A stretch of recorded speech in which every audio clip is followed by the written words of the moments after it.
Hello আসসালামু আলাইকুম, সবাইকে স্বাগতম স্করপিয়ন স্পিডির আর একটি নতুন ভিডিওতে। আশা করি সবাই ভালো আছেন। দূরে যে পাহাড়টি দেখছেন, ইয়েস, আমরা সেই পাহাড়ের দিকেই যাব। তো চলুন আস্তে আস্তে শুরু করা যাক।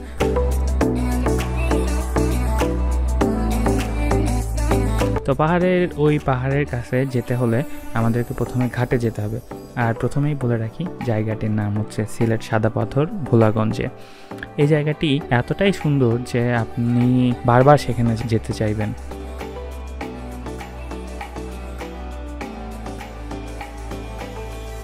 তো ভোলাগঞ্জ সাদা পাথরের ওখানে যেতে হলে প্রথমেই আপনাকে ঘাট থেকে একটি নৌকা ভাড়া করতে হবে, বা ওখানে যারা আগে থেকেই গিয়েছে বা যাদের সাথে নৌকা ঠিক আছে কিন্তু তাদের লোকজন কম, তাদের সাথে আপনি চাইলেই যেতে পারবেন।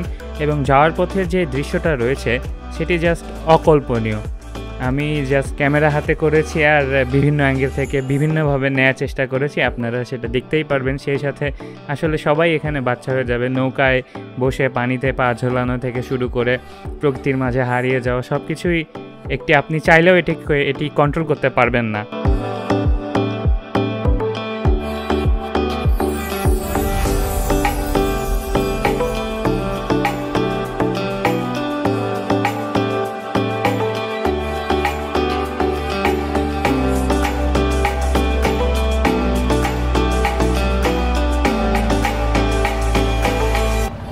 আমরা যাই আস্তে আস্তে। ঘাট থেকে সাদা পাথরের যে মূল জায়গাটুকু, সেখানে যেতে 15 থেকে 20 মিনিট সময় লাগে, তার বেশি সময় লাগে না।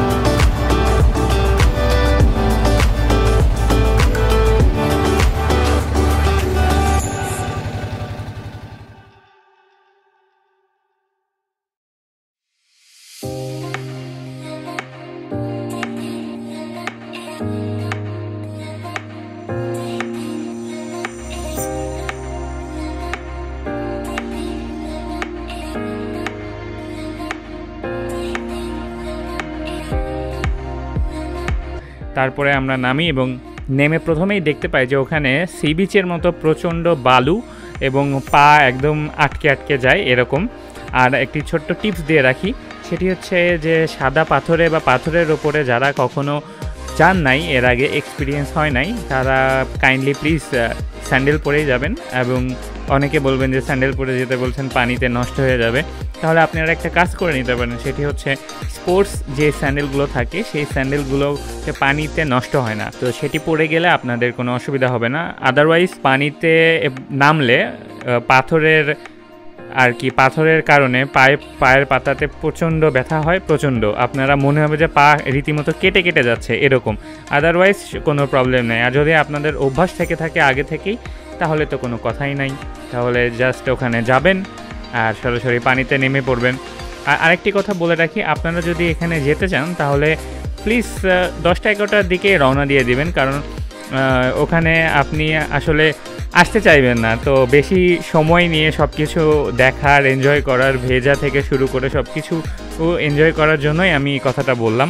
তারপর বাকিটা আপনাদের কথা। পানিতে নেমেই আপনারা অনুভব করবেন যে পানির একটি টান। আর আপনারা যদি সাঁতার জেনে না থাকেন, তাহলে আমি বলবো যে যেখানে স্রোতটা বেশি থাকে সেখানে যেন কারো সাপোর্টে বা লাইফ জ্যাকেট যদি আপনাদের থেকে থাকে তাহলে লাইফ জ্যাকেট নিয়ে যাবেন। আদারওয়াইজ মনে হবে যে আপনাকে পুরো ভাসিয়ে নিয়ে যাচ্ছে। আর একবার যদি পড়ে যান তাহলে পাথরের আঘাতে আপনারা বেশ আঘাত পেতে পারেন। এই কারণেই এই কথাটাই বললাম। আমি নিজে বেশ কয়েকবার পড়ে যেতে লাগছি, যদিও আমি মাঝখানে যাই নাই, ইভেন আমি এখানে ভিজিও নাই বিভিন্ন কিছু রেকর্ড করার কারণে। আর আমি পানির নিচেও রেকর্ড করার চেষ্টা করেছি, জাস্ট অসাধারণ দৃশ্যটা।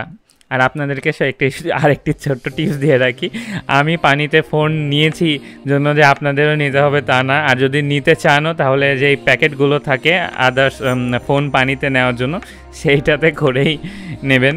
আদারওয়াইজ ফোনের কিন্তু একদম 12টা বেজে যাবে। So be careful. আমি প্যাকেটেই নিয়েছিলাম, কিন্তু তারপরেও প্যাকেটটা মাঝখানে নষ্ট হয়ে গিয়েছিল।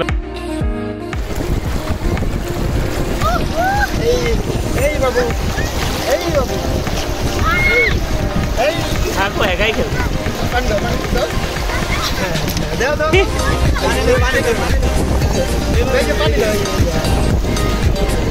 কিন্তু এখানে আসলে আমাদের ভাগ্যটা খুব সুপ্রসন্ন ছিল, কারণ আমরা যখন সাদা পাথরের ওখানে যাই তখন সেখানে ঠিক একটি রংধনু উঠেছিল। আমি এখানে দেখানোর চেষ্টা করেছি খুবই আবছা আলোতে। আপনারা যদি রংধনু দেখতে পান কি পান না সেটা একটি কমেন্ট সেকশনে জানাবেন। আর সেই সাথে আপনারা এখানে বান্দরবনেরও একটি ফিল পাওয়ার চেষ্টা করবেন। মানে আমরা আমাদের কপাল ভালো ছিল জন্য আমরা পেয়েছি এই জিনিসটা।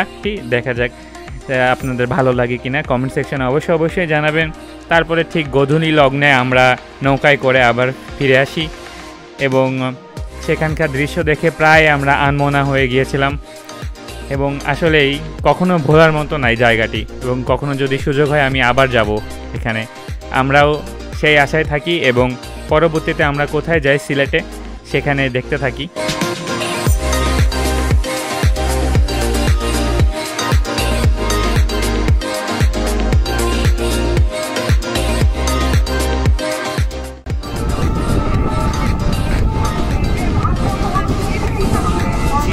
চিলের মতো মনে হচ্ছে, অনেক সময় ঘুরে।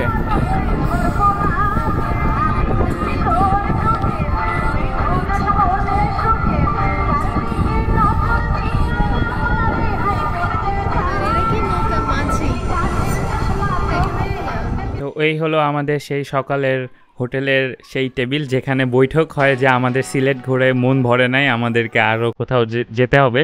তো সেটি কোথায় গিয়েছিলাম সেটির জন্য অবশ্যই অপেক্ষা করতে হবে নেক্সট ভিডিওতে, এবং আশা করি সেটি হবে একটি ব্লাস্ট। এবং ততক্ষণে আমরা সিলেট শহরটা একটু দেখে নিই হোটেলের সেই ছাদ থেকে।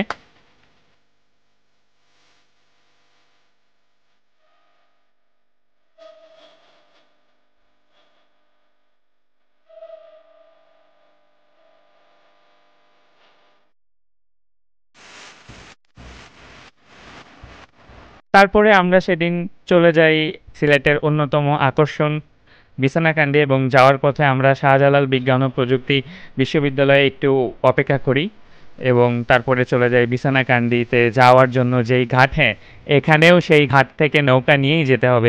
আমি আগের ভিডিওতে বলেছিলাম যে সিলেটে যদি কেউ ঘুরতে চান, আসলে সিলেট ঘোরার জন্য পারফেক্ট সময় হচ্ছে বর্ষাকাল, যেখানে সবসময় পানি থাকে। আর যদি আবারও বলছি, যদি কেউ সাঁতার না জেনে থাকেন বা আপনাদের ডুবে পরে মরে যাওয়ার ভয় থাকে, তাহলে অবশ্যই একটি লাইফ জ্যাকেট কিনে নেবেন। তারপরে ফ্রিলি চলাফেরা মানে ঘোরাফেরা করবেন, দেখবেন আমাদের দেশের সব প্রাকৃতিক জায়গাগুলো অসাধারণ। এবং সিলেট শহরের একটি অ্যাডভান্টেজ বা ডিসঅ্যাডভান্টেজ আমি জানি না, বাট সিলেটে যেই সকল দর্শনীয় যে স্থানগুলো রয়েছে সেগুলো সবগুলোই শহর থেকে একটু দূরে। শহরে শুধুমাত্র দুটি মাজার, আর আমার চোখে পড়েছে দুটি মাজার আর হাসন রাজার স্মৃতি সংরক্ষণের যেই সংগ্রহশালাটা সেটাই। আর আমরা এই সময় গিয়েছিলাম বিছনাকান্দিতে যাওয়ার যেই এই রোড বা হচ্ছে পানির ওয়েটা, সেখানে হচ্ছে বেশ আর কি এখন পানি কমে গিয়েছিল, এবং আমরা 10-12 জন মিলে যে একটি নৌকায় উঠেছিলাম সেটি প্রায় মাঝে মাঝে বন্ধ হয়ে যাচ্ছিল, কারণ হচ্ছে ওখানে পানি খুব কম ছিল। নৌকার তলানি এবং যেই পানির যেই ইয়াটা মাটির সাথে লেগে যাচ্ছিল বারবার। ইভেন আমাদেরকে নেমে ধাক্কাও দিতে হয়েছে নৌকা গাড়ির মতো। হ্যাঁ, আমাদেরকে আসলেই পানির মধ্যে নেমে নৌকা ধাক্কা দিতে হয়েছে। ভয়ের কোনো কারণ নাই। এই সময় যদি আপনারা যান সেখানে পানি হাঁটু পানি থেকে কোমর পানি পর্যন্ত এরকমই হবে, তার বেশি না। এবং সেখানে অনেক ছোট ছোট ছেলে মেয়েরা গোসল করছিল, সাঁতার কাটতেছিল, অনেকে মাছ ধরতেছিল। ইভেন ওখানকার মেইন যেই পেশাটা সেটি হচ্ছে পাথর সংগ্রহ করা। আমরা অনেক দেখেছি যে প্রায় নৌকাতেই পাথর নিয়ে যাচ্ছে এবং ঠেলে ঠেলে নিয়ে যাচ্ছে, আপনারা সবই দেখতে পারবেন। কিন্তু আমার কাছে ওভারঅল সত্যিই খুব ভালো লাগছে, কারণ ওখানে যেই ওয়েদারটা ছিল সেদিনকে, না গরম না ঠান্ডা, এবং শরৎকালের যে একটা সেটা আমরা খুব সুন্দর মতো পাচ্ছিলাম। আমার আর কি পার্সোনালি অনেক ভালো লাগছে। নৌকা ধাক্কা দেওয়া হোক বা যাই হোক, সেটিও একটা এক্সপিরিয়েন্স। আমরা জাস্ট হাঁটু পানিও না, হাঁটু পানিরও আর একটু নিচে থেকে নৌকা ধাক্কা দিছি।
তারপরে আমরা পৌঁছাই সেই বিছানাকান্দিতে এবং আমি আপনাদের কাছে একটি প্রশ্ন রাখবো, সেটি হচ্ছে যে আপনাদের কাছে কোনটি ভালো লাগছে, যে বিছানাকান্দি নাকি ভোলাগঞ্জের সেই পানিটা? কারণ আমি দুটো জায়গাতেই পানির নিচে ফোনটা নিয়েছিলাম এবং দেখানোর চেষ্টা করেছি যে কোন পানিটা বেশি ক্লিয়ার এবং কোথায় বেশি স্রোত আছে। তো আপনারা সেটি দেখবেন এবং দেখে আমাকে কমেন্ট সেকশনে অবশ্যই জানাবেন যে ভোলাগঞ্জে নাকি বিছানাকান্দিতে বেশি ভালো লাগছে। এই জন্যই আমার এই দুটো জায়গার ভিডিও একসাথে করা। এবং এখানে যে পাহাড়ের যেই দৃশ্যটা, সেটি তো কখনোই ভোলার মতো না, মানে আমি অ্যাটলিস্ট কখনো ভুলবো না। আমি বারবার হচ্ছে পাহাড়ের ভিডিওটাই করার চেষ্টা করছি এবং পাহাড় আর কি যতটা দূরে থেকে দেখতে সুন্দর, কাছে গেলে অতটা হয়তো সুন্দর লাগে না। এবং সবথেকে মজার বিষয়, আমরা বিছানাকান্দি থেকে সন্ধ্যায় প্রায় গোধূলি লগ্ন থেকে শুরু করে সন্ধ্যা লেগে গিয়েছিল। আমরা সে সময় যে কীরকম একটা অনুভূতি পাচ্ছিলাম, নৌকায় একটা নৌকায় পানিতে যাচ্ছি এবং জ্যোৎস্না হচ্ছে এবং জ্যোৎস্নার সময় এবং দূর থেকে পাহাড়ের যেই এলাকাগুলো রয়েছে সেখানে আলো জ্বলছে এবং সেই সাথে জোনাকি, মানে সব কিছু মিলে একদম অসাধারণ একটি পরিবেশ ছিল। তো আমি আপনাদেরকে বলবো যে যদি বিছানাকান্দিতে যান, এমন সময় যাবেন যেন ওখানে গিয়ে আপনারা দুপুরের লাঞ্চটা করে বাকি সময়টুকু এনজয় করতে পারেন। এবং গোধূলি লগ্নে এমনিও সন্ধ্যার সময় ওখান থেকে চলেই আসতে হয়, সব কিছু ওখানে সন্ধ্যার সময় বন্ধ হয়ে যায়। সন্ধ্যার সময় আপনারা সন্ধ্যার আগ দিয়ে সব কিছু বাজার টাজার যদি কিছু করতে চান সেখান থেকে করে আপনারা আসবেন, তাহলে রাতের যেই অভিজ্ঞতাটুকু হবে সেটিও আপনারা কখনোই ভুলবেন না, আমি গ্যারান্টি দিয়ে বলতে পারি।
আনফরচুনেটলি রাতে মোবাইলে রেকর্ড করতে পারিনি, কারণ রাতে ওইগুলো চোখে যেমন ধরা পড়ে সেরকম মোবাইলে ওইভাবে ধরা পড়তো না। এই কারণে আমি রিয়েলি সরি, বাট আপনারা আমার কথা শুনে হয়তো বুঝতে পারবেন যে আসলে কতটুকু সুন্দর ছিল। তো আপনারাও যদি কখনো বিছানাকান্দি যান তাহলে এই সময়টুকু মেনটেন করে যাবেন, তাহলে আপনাদের জন্যই ভালো, আপনারা নতুন নতুন অভিজ্ঞতার সম্মুখীন হবেন। তো আল্লাহর রহমতে আমরা যাওয়ার সময় বিছানাকান্দি যাওয়ার সময় যে কয়টা জায়গায় নৌকা আটকে গিয়েছিল, ফেরার পথে আমাদেরকে তেমন হ্যাসেল করতে হয়নি, খুব কম জায়গাতে, কারণ তখন স্রোতের সাথে সাথে যাচ্ছিলাম, আর যখন বিছানাকান্দিতে যাচ্ছিলাম তখন স্রোতের বিপরীতে যাচ্ছিলাম। এই কারণে আমাদের সময়ও বেশি লাগছে, যেতে অ্যারাউন্ড 2 ঘন্টার মতো সময় লাগছে, আর ওখান থেকে ব্যাক করতে 1 ঘন্টার মতো সময় লাগছে।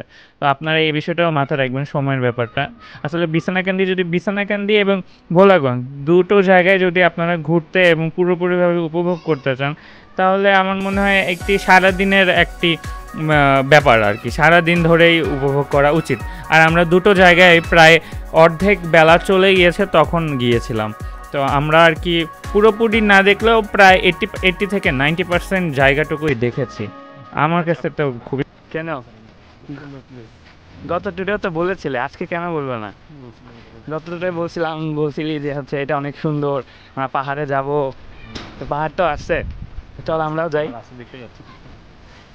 তুই কি খুব চিন্তিত মনে হচ্ছে? খুবই ভালো লাগছে। এবং বিছনাকান্দিতেও খাওয়ার ব্যবস্থা আছে এবং ভোলাগঞ্জেও খাওয়ার ব্যবস্থা আছে। ভোলাগঞ্জে খাওয়ার ব্যবস্থা ঘাটেই আছে এবং বিছনাকান্দিতে ঘাটে নাই, কিন্তু বিছনাকান্দিতে গিয়ে ওখানে অনেক অনেক স্বল্প মূল্যে অনেক জায়গায় খাওয়ার ব্যবস্থা আছে, তো আপনাদেরকে চিন্তার কোনো কারণ নাই আর কি খাওয়া দাওয়া নিয়ে। এবং অবশেষে আমরা চলে আসি সেই আমাদের কাঙ্ক্ষিত জায়গায়, সেই back to the Sylhet and back to the pavilion. এবং আমাদের রাতেই ডিসিশন হয়ে যায়, সকালেই ডিসিশন হয়ে গিয়েছিল যে কোথায় আমরা নেক্সটে যাব, তো এবং কোথায় যাই সেটি দেখার জন্য আমন্ত্রণ রইল। এবং আমাদের সকলের জন্য দোয়া করবেন যেন আমরা আরও এরকম ভালো ভালো জায়গায় ঘুরতে পারি, দেখতে পারি আমাদের দেশের সকল দর্শনীয় স্থান, এবং আপনাদের সামনে তুলে ধরার চেষ্টা করতে পারি যেন সুস্থ সবলভাবে। এবং আমি পুরোটা ভিডিওতে হয়তো আপনারা দেখেছেন যে আমি প্রায় সময় মাস্ক পরেছিলাম যেহেতু করোনা পরিস্থিতিতে। তো আমি সবার কাছে অনুরোধ করব যেন আপনারা যদি এখন এই সময় বাইরে যান তাহলে অবশ্যই মাস্ক পরে থাকবেন, অবশ্যই মাস্ক পরে থাকবেন, কেউ পড়ুক আর না পড়ুক। আপনারা যারা যাচ্ছেন তারা বা যেতে চাচ্ছেন তাদেরকে রিকোয়েস্ট করব যেন মাস্ক একটা মুহূর্তের জন্য না খুলে থাকেন। সো সবাই ভালো থাকবেন, সুস্থ থাকবেন, আল্লাহ হাফেজ।